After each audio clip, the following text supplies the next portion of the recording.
Olá, meu nome é Ângela Leanati, você está no meu canal Sol no Quintal, seja muito bem-vindo e feliz ano novo.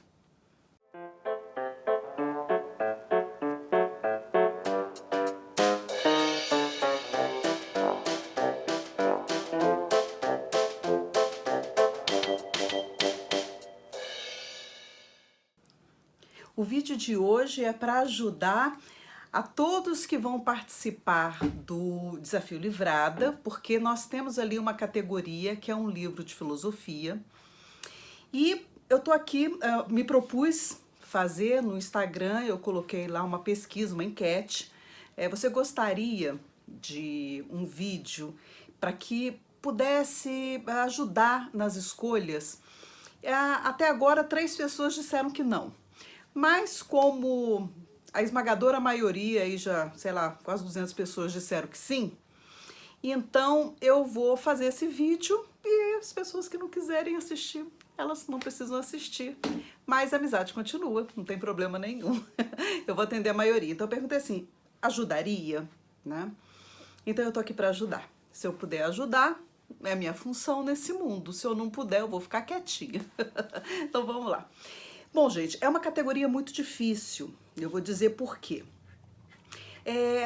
Ler um livro de filosofia não é só ler um livro de filosofia, é preciso que você seja familiarizado com os conceitos, com a linguagem, familiarizado com as correntes, com as escolas, com alguns autores, com as abordagens. Então, a filosofia tem, inclusive, com o modo de pensar.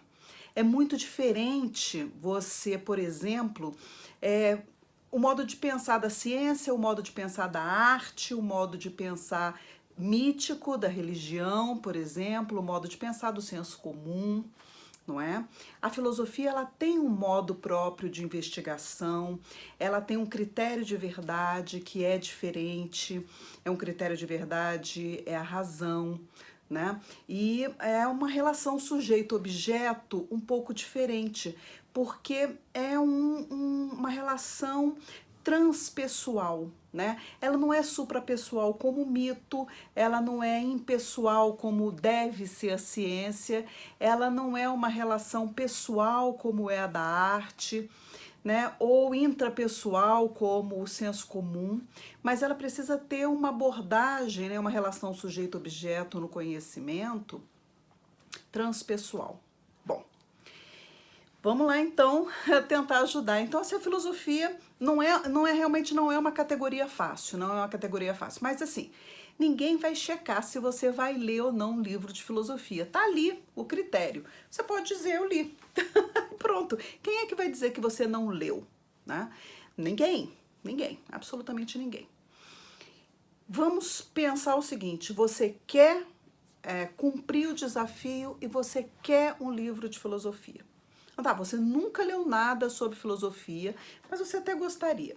Bom, tem um livro da Marilena Chaui, que é um convite à filosofia, que é esse aqui que eu vou deixar, que é um livro até que foi feito uma edição mais facilitada para um ensino médio.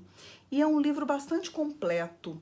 Então, se você, por exemplo, quiser aprender um pouco mais sobre filosofia e percorrer um caminho assim autodidata, esse livro é bem bacana. Ele vai fazendo umas abordagens, vai explicando, tem uns exercícios, tem texto complementar. É um livro muito didático. Então, assim, é um livro sobre filosofia, mas não é um livro que você, por acaso, leria para o desafio. Mas tá aí um livro, se você quiser, esses dias me perguntaram.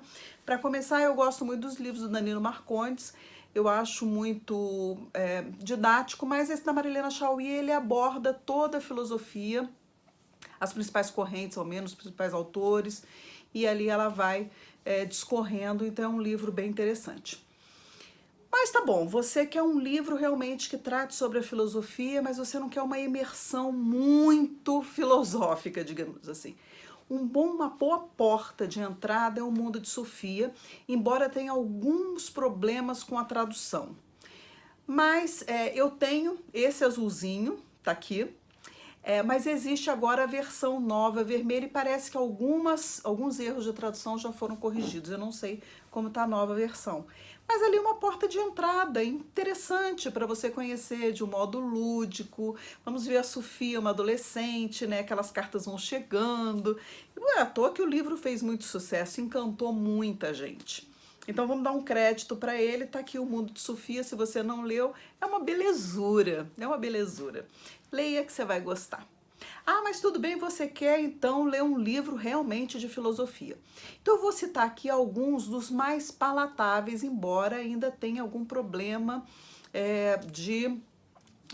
como é que eu vou dizer para você, de conceito mesmo, de termo, né? O primeiro que eu vou dizer para você que é muito tranquilo assim de ler dentro até do aspecto que é pela pessoa que é A Condição Humana da Hannah Arendt. Hannah Arendt é uma filósofa teuto-americana e foi muito próxima de Heidegger. Eu gostaria de ser Hannah Arendt, gostaria mesmo de ter sido ela, mas, nossa, eu não tenho um milésimo da inteligência de Hannah Arendt, mas, assim, eu admiro demais. E esse livro, A Condição Humana, ela vai falar sobre o labor, sobre o trabalho, sobre a ação e o que ele faz com o homem no mundo, né? Então, ela faz um levantamento histórico, desde a Grécia Antiga até nos dias atuais, e como o homem, quando ele vai se entregando a um sistema, ele fica apolítico e ele fica alienado, como o sistema torna o homem alienado e como é importante a ação dele.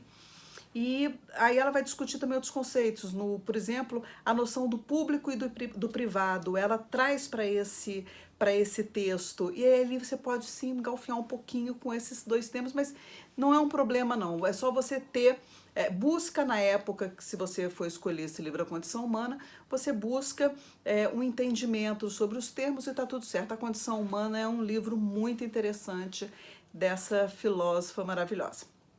Um outro livro que eu recomendo para você, você gosta você quer entrar na filosofia antiga. Tem um filósofo que ele é fofo para escrever, ele é uma delícia, eu tenho certeza que você vai gostar, que ele chama Sêneca. Sêneca, ele foi o preceptor de ninguém menos do que Nero, olha para isso. E olha o choque ali de caráter, né? Porque Sêneca era um cara super inteligente e muito humano, e Nero aquela loucura toda, né? Inclusive tem lá as questões da morte da mãe dele, e aí por tudo isso, depois... Sêneca foi preceptor de Nero, depois ele foi o conselheiro dele, e por fim Nero mandou executar Sêneca, mandou ele cortar os pulsos, né? E Sêneca estoicamente, porque a filosofia dele era estoica, né? Era a resignação diante do destino. É uma filosofia contrária ao hedonismo, que é a busca da felicidade, do prazer, né? Então não vou me aprofundar muito pra gente não ficar esse vídeo não ficar muito longo, mas Sêneca, ele é um fofo, ele é uma gracinha. Ele fala, cortou os pulsos, tá mandando cortar os pulsos, e ele vai e escreve esse livro que é sobre a brevidade da vida. A Paulino, assim, é um amigo dele, talvez um cunhado, não sei.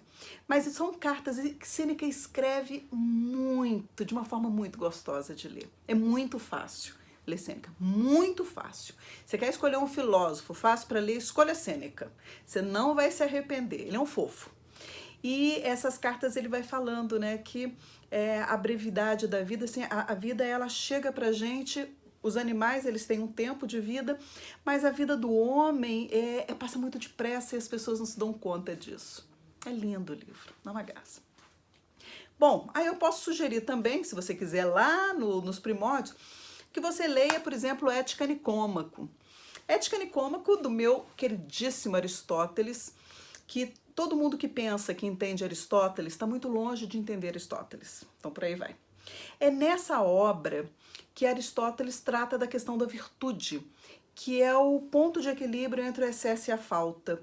Então, por exemplo, o que seria a coragem é uma virtude, a covardia seria a falta, e a falta a coragem em demasia, né, que na verdade é uma tremenda responsabilidade, não me fugindo o termo agora, seria o vício, né? E Ética Nicômaco, eu não sei se...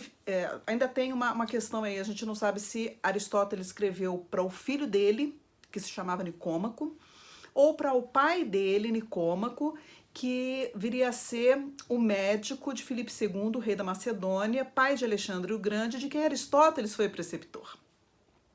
Eu acredito que tenha sido para o filho dele, porque até a própria visão de política de Aristóteles, ele dizia que o jovem ele não está preparado para agir politicamente porque ele não tem experiência de vida. Então, talvez Aristóteles quisesse munir Nicômaco de um repertório para que ele pudesse legislar eticamente na polis. E Aristóteles é o primeiro filósofo que condensa em 3 tratados a ética, né, que é a Magna Ética, Ética Eudemo e Ética Nicômaco. Então, assim, é o primeiro filósofo que vai tratar da questão da ética. E o Ética Nicômaco, ele é um livro muito gostoso de ler, que são 11 livros, na verdade são 11 livros assim físicos, né? São 11 capítulos. Então é muito fácil, muito rápido de ler e muito gostoso. Fácil entendimento, aí você vai saber o que é, por exemplo, a virtude, o que é a fraqueza da vontade, o que é a vontade, o que é volição, o que é ataraxia, o que é apatia. Então, esses termos que você vai tentar entender. Mas você vai entender, não se preocupa. Tá, Ética Nicômaco é a minha dica para você. Tem também Thomas More, se você quiser saber sobre o livro que ele escreveu, Utopia, em 1515. E ele escreve esse livro falando sobre uma ilha, né, onde as pessoas, os administradores não seriam corrompidos pelo dinheiro. Então, utopia é nenhum lugar, não é um lugar que não existe, é lugar nenhum. Né? Então, ele cria uma sociedade onde a administração ela é envolta em outros preceitos de poder. É muito interessante também. E nessa mesma, digamos assim, nessa mesma época, aparece Erasmo de Roterdã com seu Elogia à Loucura, que também é um livro super fácil de ler. A loucura fica se elogiando o tempo todo e ele escreve esse livro quando ele vai visitar Thomas More. Erasmo de Roterdã escreve, acho que em 1508, esse livro. E Elogia à Loucura, ele diz que os astrônomos estão passando fome, os professores vão à bancarrota, só os médicos fazem fortuna. E a loucura é muito engraçada, assim, porque ela fica se autoelogiando o tempo inteiro, né? Então ela diz assim que as crianças, elas são tomadas pela loucura porque para abrandar a ira dos seus cuidadores. Então eles ficam olhando ali, poxa vida, mas tão louquinho, né? Aí eles não maltratam. E os velhinhos, a loucura vai se apropriando deles para que eles percam a lucidez, para encarar melhor a sua finitude. É por isso que os velhinhos e as crianças, eles se encontram e se dão tão bem, né? E aí a loucura dá uma sumida num tempo em que a pessoa precisa organizar a sua vida, criar uma vida mais estruturada, aí a loucura dá uma sumida, mas depois ela volta. Mas é muito interessante, o livro também é super fácil de ler. Tem o livro do Émile Cioran, Nos Cumes do Desespero, que também é um livro muito interessante para ler. Ele fala sobre angústia. Na verdade, esse livro ele foi escrito em 1933 e foi publicado em 1934. E seria uma carta de despedida da vida de Cioran, que tinha só 22 anos. Só que aí ele pegou, esse livro ele foi publicado e foi assim um super sucesso, ele chegou a ganhar prêmio e tal. E aí Émile Cioran resolveu então continuar escrevendo e foi para Sorbonne, morreu lá, vivia às custas lá da Sorbonne. E Émile Cioran era muito interessante, ele dizia assim que sem a possibilidade de suicídio ele já teria se matado há muito tempo. Ele é muito divertido. E é um livro fácil assim para você ler, né? Bom, outro livro também que eu gostaria de indicar para você, pode ser, por exemplo, O Existencialismo é o Humanismo, que é uma conferência que Sartre faz em 1946, a máxima de que a existência precede a essência. Antes da gente se construir como pessoa, a gente existe como pessoa. Então, tudo mais é construção, porque nós somos lançados ao mundo e temos a responsabilidade da liberdade de nos construirmos. É um livro muito interessante, quem trabalha com existencialismo, fenomenologia, eu trabalho com isso. Então é um livro bastante interessante do ponto de vista, e aí, lógico, ele vai lidar com o existencialismo cristão e o existencialismo ateu. Ele vai rebater algumas críticas ao marxismo que fazem a ele, e principalmente ao distanciamento, o existencialismo e o humanismo. Essa conferência, ele é muito rápido também, é um livrinho pequenininho, e tá aí até um livro para você ler num dia só. Já fica a dica, que é bem bacana. Outro livro também que tem a Metafísica do Amor e a Metafísica da Morte, de Arthur Schopenhauer, que também é um livro bastante interessante para ler. Eu tenho certeza que você vai discordar de muitas coisas, mas é muito importante mesmo que você discorde. E falando sobre a questão do amor como sendo o desejo, puramente o desejo sexual. Os animais, eles não precisam do amor para procriar, mas ele acaba que a metafísica do amor e da morte, eles se encontram na mesma coisa que é o desejo. E Schopenhauer escreve muito bem esse livro, e Martins Fontes, ele tem uma publicação bastante interessante, uma boa tradução, né? Então, Arthur Schopenhauer está aí sobre o amor. E por falar em amor, quem é que é o primeiro filósofo que condensa o amor em 3 livros? Lises, Fedro e o Banquete. Platão, meu queridíssimo Platão. Então, o Banquete também é um livro para você ler assim, muito rapidinho. O Banquete vai falar sobre o amor, e como várias obras de Platão, Sócrates é sempre um convidado, está sempre por ali, está sempre discutindo. Platão vai colocando Sócrates ali na obra dele. E no Banquete, a sacerdotisa Diotima de Mantineia, ela explica para Sócrates o nascimento do amor, que nasce sobre o signo de Afrodite e é filho de Poros e de Penia. Então ele herda as características da mãe. Do lado do pai ele é corajoso, ele é destemido, ele enfrenta, ele é forte. Do lado da mãe ele é pobre, ele pena, ele é fraco. E é por isso que ele explica que o amor é falta e plenitude. É um dos livros mais lindos que existe, você não vai ter dificuldade de ler, e tá aí o Banquete de Platão, que é muito bonito. E se você tiver essa coleção aqui, eu não tô deixando as capas porque os livros estão aqui todos guardados, tô com preguiça de pegar. Mas, por exemplo, essa coleção aqui dos pensadores tem vários desses textos, vários desses livros, e você pode ter, isso aqui é uma ótima tradução. Se você tiver esse aqui, ó, esse aqui é uma tradução boa, esse cinza aqui. Deixa eu ver, um último livro que eu gostaria de...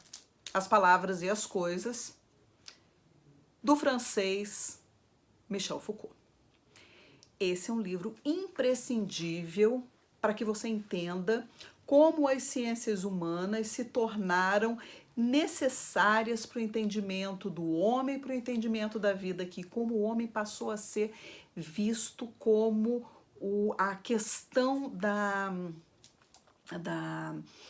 sociedade, o homem construído socialmente, né?